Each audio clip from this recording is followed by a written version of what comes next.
Hi everyone, welcome to my channel. My name is Judy Lee and I'm a holistic coach, and you'll be able to find out more about what I do in the link below. So we're here today to do the weekly energy reading and using the tarot cards as per usual.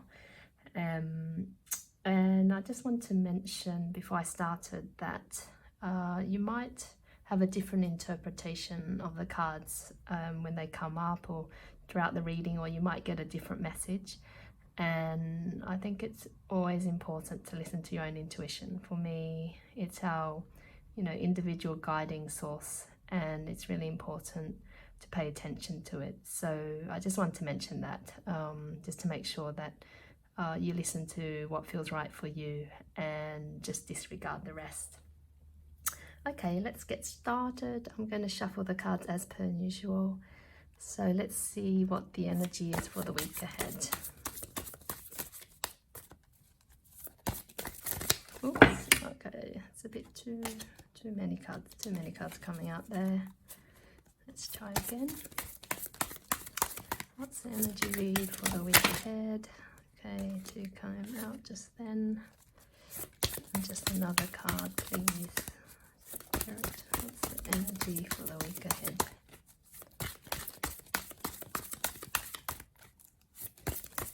Energy for the week ahead. Oops. Okay, I think that one wanted to come out too.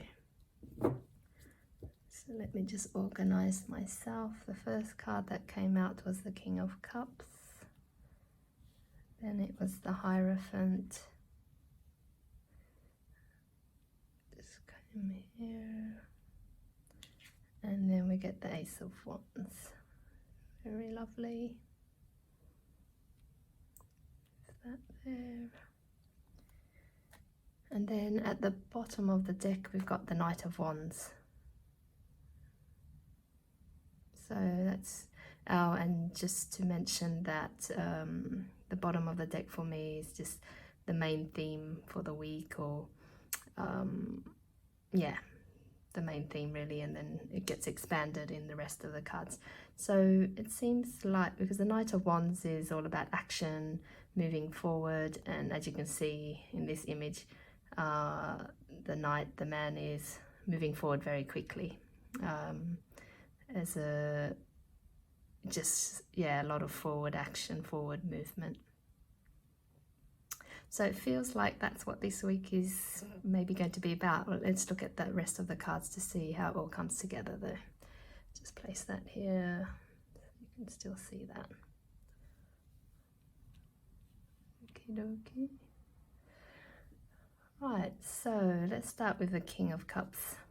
So the King of Cups is, in astrology, we have 4 elements, and you've got water, which is the cups, what represents is represented by the cups here, which is all about emotions. And then you've got the other elements represented by different aspects. So for example, the wands is the fire element, and there's water, earth, air and fire, and these get represented in the cards. I won't go into too much detail just now, but so in this case, the King of Cups is a man who, it doesn't have to be a man, but in this case obviously being a king, but just someone who is clear on their emotions, or in that emotional space. They've got to grips with their emotions basically. They're not afraid of them, they're capable of feeling them, yet still it's a source of strength to be able to be vulnerable, to know one's feelings, and to act in a compassionate, loving and grounded way. So I think sometimes people get a bit afraid of their emotions because sometimes it can feel like they're a bit overwhelming, or we might lose control, and what would happen then. But actually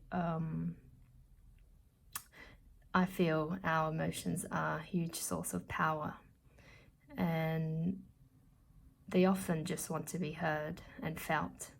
So once you feel them, they move on, and then you can see what the real message is behind them. but a lot of the time we try and work out our emotions in our minds, and that just doesn't work. You can't really work out your emotions in your head. You know, you can use your mind to think things through, you know, to once you've let your heart or your intuition guide you in the direction you need to go in, then your mind is great for carrying out the steps. What are the action steps that you need to take to get from A to B? But generally trying to figure out, you know, problems and things like that, the solutions to an emotional problem in your head doesn't often work. Not for me in any case. So yeah, sorry, that was just a bit of a diversion. So that's the King of Cups, someone who is well-grounded, able to feel his emotions and use it as a source of strength. Then we've got the Hierophant, and so the Hierophant represents a religious figure in this case, and for me it represents a spiritual awakening as well, or some, you know, depending on the situation, you know, can represent in some situations marriage, for example, because it's the binding in that religious way. But for me in this case it's about perhaps yeah, I feel it's more about our spiritual selves and how we relate to that. So then the other card that came up was the Ace of Wands.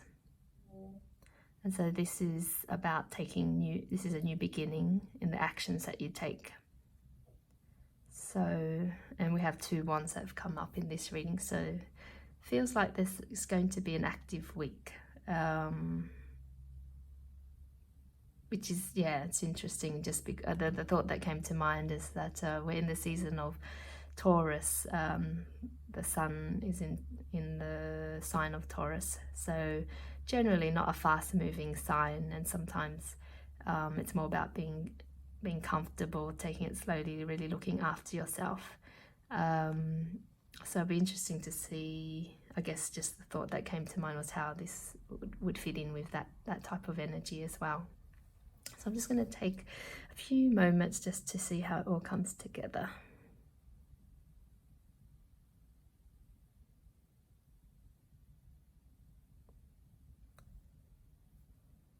So the message that sort of came through straight away was really about the new way.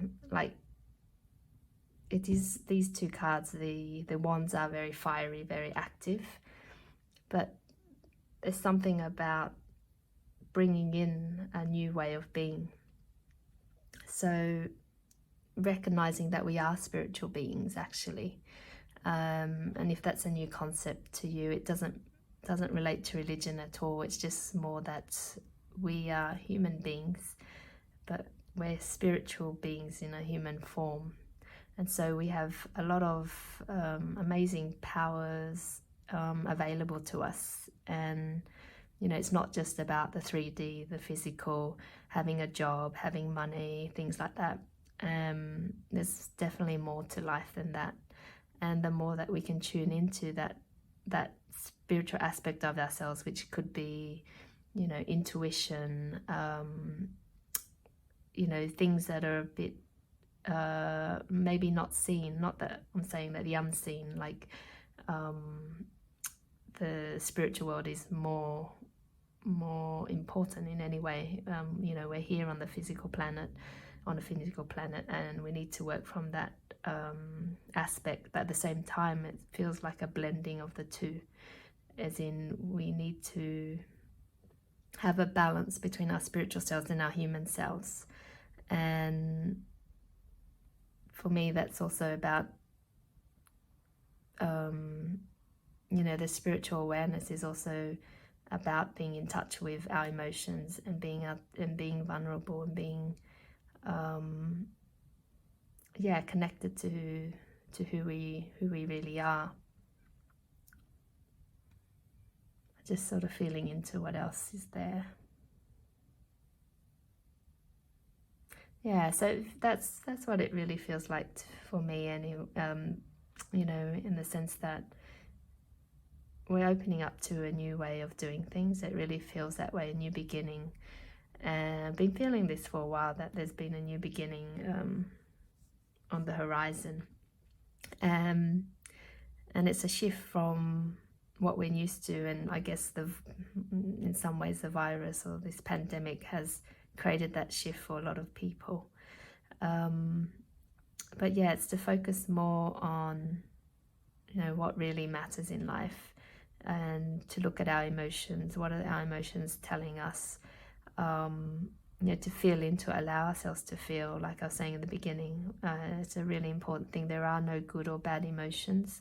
They're just emotions. And I think because of duality, we've come to, you know, make things good or bad, right, wrong, blah, blah, blah. And that's what creates judgment and creates confusion within us. Whereas if we can begin to accept all parts of ourselves, so yes, today I'm feeling angry, and, you know, a few minutes later I'm feeling sad, and then, you know, all these things which are just parts of being human. Once we can learn to accept that, and, you know, accept our shadow selves, because often we project our stuff onto other people. The things that we don't like in other people are often the things that we refuse to see in ourselves.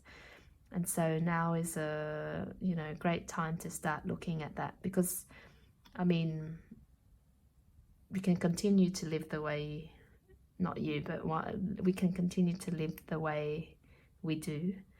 But the more we become aware of ourselves and what the messages are, the more we free ourselves from having to live a certain way and from repeating the same patterns over and over. And when we can start to see that actually the people around us are our mirrors, it's something, you know, I heard for, you know, many years ago, but for me it really is truth, that the people around us reflect in us the parts that we don't like about ourselves, and also the parts that we do. So the people who you get along really well with are generally going to be the people who have similar things that you like in yourself, whereas the people you don't, you know, get along with so well will have the aspects of yourself which you generally don't like. And when you see that, it's a great opportunity to say, oh, okay, well, maybe that's something I can learn to accept. You know, you don't necessarily have to love that part of yourself, but you can accept it, say that that is a part of who I am as well. And I feel that once we learn to love and accept ourselves more, then the more peace that we gain, and the more that we start to go on to the path that is right for us. We've kind of been taught to live from our heads in a way, and, you know, to accumulate, to consume, all those type of things. But I think we all know that there comes a certain point when it's just not satisfying anymore. So sorry, croaky voice. So yeah, so I feel that the week ahead is really about a new beginning in being more in touch with yourself, taking the opportunity to slow down. Maybe that's where the Taurian energy comes in, to slow down and just observe how you feel when a situation arises that triggers you. And, you know, you are a powerful being. We all have the choice to react how we want to react. We can't necessarily control everything that happens around us, but we can control the way, or choose the way in which we react to a situation. So I feel that maybe that's the main message that wants to come through. So just in summary, take this week out to observe your emotions, any that come up or you find disturbing, especially the ones that disturb you. Those are the interesting ones. Observe those and just see where maybe that came from, and, you know, can you possibly learn just to say, okay, that's a part of me, I can accept that, when you observe these things in other people that you may not like. And yeah, I think that that will be an interesting activity for the week. And the more, just remember that the more that you can learn to love and accept yourself, the more peace that you'll have, and the better your relationships will be, because you're no longer projecting your stuff onto other people. And yeah, the more that we can do that, the more love that we can share in the world, and we can start to make the shift. I hope anyway, towards this new beginning where love is a guiding force rather than fear. So I hope that resonates or makes sense. Just remember, as I said, take what makes sense to you, listen to any messages that came up for you, and if it didn't really resonate, that's okay as well. There are sometimes, just see how the week goes, and there might be something that comes along that reminds you of this reading. So if you like what you saw today, then please subscribe to the channel. Then that way you can receive the notification as soon as I publish a new video. And would love to hear from you as well, so feel free to make a comment, provide any suggestions of any other things that you'd like to see, or if you prefer, you can email me personally as well. Be happy to hear from you. I love getting messages. So thanks for listening. Wishing you a wonderful week ahead, and I'll see you soon. Take care. Bye.